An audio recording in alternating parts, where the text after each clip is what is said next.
Now, the ITV News in London with Nina Hossain.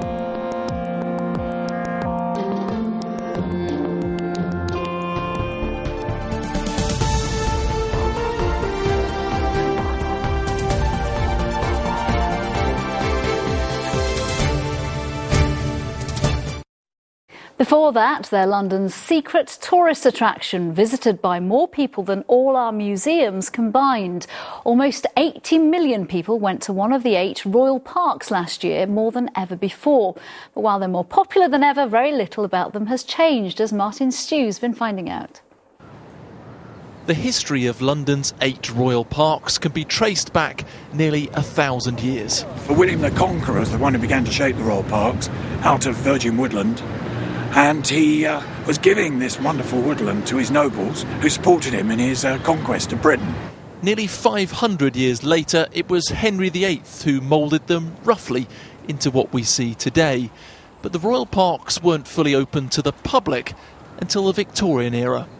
They had been open to the nobility over many years, but it was Queen Victoria, with an Act of Parliament in 1851, that made them true public space as we know them today. And although people say, well, it's, owned by the monarch, truly, they belong to all of us, every one of us. Since then, as the skyline of London has changed, the parks, which sprawl nearly 5,000 acres, have barely altered. Even the controversial pop concerts and events which help pay for the park's upkeep aren't a modern phenomenon.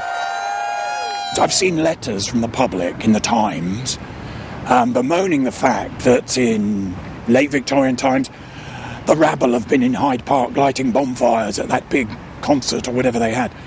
Nothing's new. The fashions might be different, but they've always been a bone of contention as to how they should be used.